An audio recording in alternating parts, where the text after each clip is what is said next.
Fatality Win is a Counter-Strike money grab cheat produced in 2018 by a guy named Philip015 that is too mediocre to be used in competitive HVH like Unmatched or New Vision.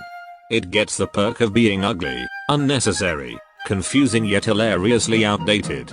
It has the worst menu layout you could ever get in a 2022 cheat. It is so outdated that you almost have a feeling of playing on a purple aim with V2. It also crashes more often than average Chevrolet driver. Just to give you a taste of how bad it is, imagine owning a BMW E46. You feel special about having one, but once you inject it everything starts to fall apart. This is why majority of the user base quits after first sub.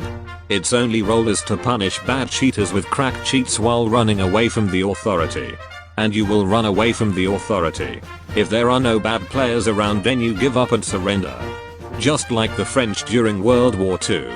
The ESP might look good, but the shit anti-aim system makes you a soft target for virtually any other cheat provider. It gets lure that allows people to fix the cheat for the developer, but it doesn't even get a workshop for all the scripts. I know it is already announced, but come on, every good provider got this centuries ago. Also look at the configs tab. I'm not even gonna comment on this. Okay, now it's time to rant about the support team. It is awfully horrible. Like, imagine getting an invite-based cheat. You buy a subscription and all of a sudden you can't even inject it due to constant crashes. You open 5 tickets, but the only thing that support does is yelling about not giving any refunds and sending generic troubleshooting guide.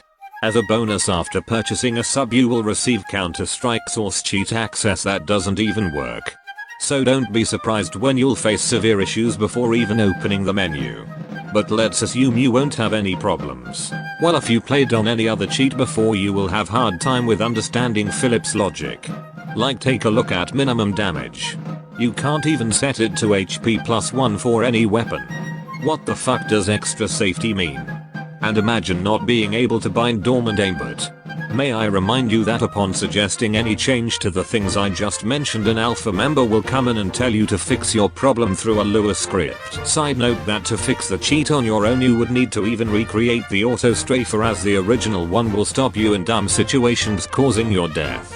You don't even get such a basic features like edge jump or spectator list despite the cheat being on the market for a few years already. Trust me, they won't add all the basic stuff because the dev is too lazy. Oh, and I forgot to mention that even the quick stop is broken, so you are forced to be extraordinarily careful when moving alongside a wall with an enemy behind it. On top of that, Philip had to be a little bit extra and added inventory changer with inventory inside the cheat instead of doing it the proper way. I legitimately believe Fatality is the only cheat that can nonchalantly assume every victory is always attributed to its enemy incompetence rather than the cheat giving you the option to be a good player. There is so much tragedy included in the hack, it makes aim with E5 look good. And you're insulting everyone on the server if you manage to make it to the top of the scoreboard. Of course, the cheat is at almost 16,000 members now because everyone with a brain quit and Philip was left with no income, so he had to make a massive invite wave. The only thing that isn't dumb in the cheat is the resolver that does a good job trying assuming the enemy is as bad as you are. Still, you should just go and buy a superior cheat instead of this mediocre software. Seriously, there is a good chance you will regret spending €20 on the cheat, especially if you had experience with Never Lose or Game Sense.